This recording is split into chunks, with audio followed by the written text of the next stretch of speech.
Want to run a poll for your subscribers on YouTube, but not sure how? We're here to help. I'm Jessica, and in this video, I'll show you how to run a poll on YouTube. Now let's get started. To create a poll on YouTube, open the YouTube app and tap the plus sign at the bottom.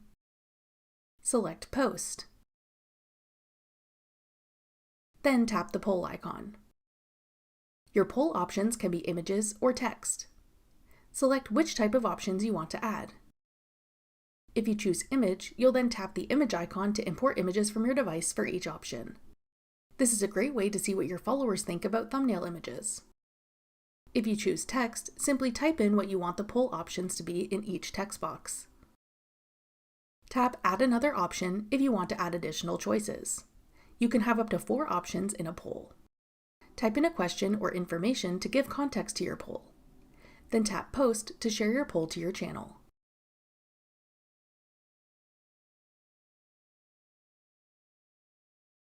When people view your post, they can tap an option in the poll to vote for it, and you'll be able to see the results. That's all it takes to create a poll on YouTube. For more helpful YouTube tips and tricks, check out our full playlist of YouTube tutorials. Click the playlist on your screen now to watch.